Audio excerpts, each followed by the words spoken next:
So this is the community tank. If you remember what it looked like before, it was kind of a mishmash, a bunch of random colored gravel, plants in not the most planned places at all, and just a bunch of fish. And I was not happy with it.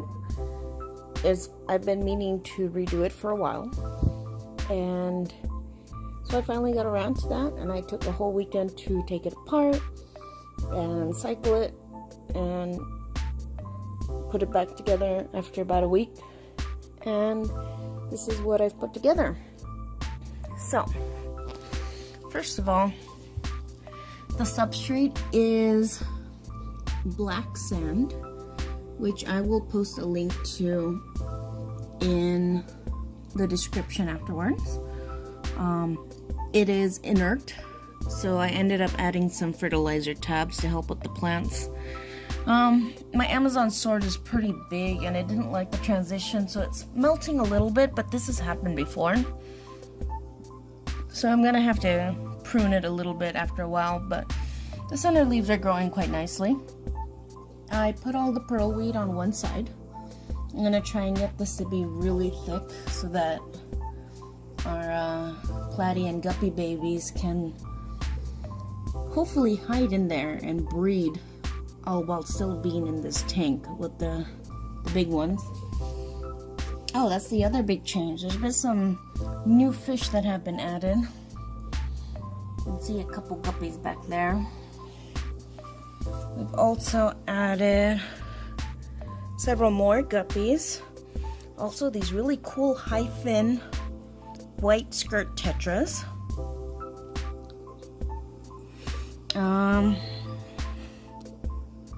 I guess that's about it actually. I did add some trumpet snails. They're mostly hiding right now. They're burrowed into the sand.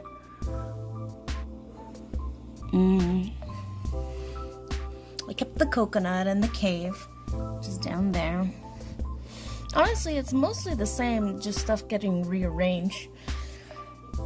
Those poor rapins back there have always looked kind of iffy. I think maybe they're meant for high tech, or they just were in a bad spot before, so they look really bad. But I think they're growing back in now. Those rapins were also kind of covered before, and they're starting to grow in a little slowly. Honestly, only the pearl weed is thriving in here so far. I'm hoping all of the melting will go away after a while. And also the Monte Carlo will hopefully start to carpet soon. It honestly takes a long time in a low-tech tank like this. So we'll see how it does in here. The trumpet snails sometimes dig it out, or the platies, just by pecking at it. Monte Carlo is a pain to get it to stay in any substrate unless you like lock it down. Yeah, see, here's a trumpet snail digging under it. It's probably gonna push it out, so I have to replant those often, but we'll see how it comes out. Otherwise, the fish are looking pretty happy. It's a lot easier to see them now the plants are all in the way. I put all the plants in the back. That way, as they get taller, they're not gonna block the view. And yeah, that is the new tank setup. It's the same tank, it's just been taken apart and rebuilt. Let us know what you think of the new setup and any suggestions. Do you like the new tank, or did you prefer the old one? And we'll keep you updated on what happens in the future.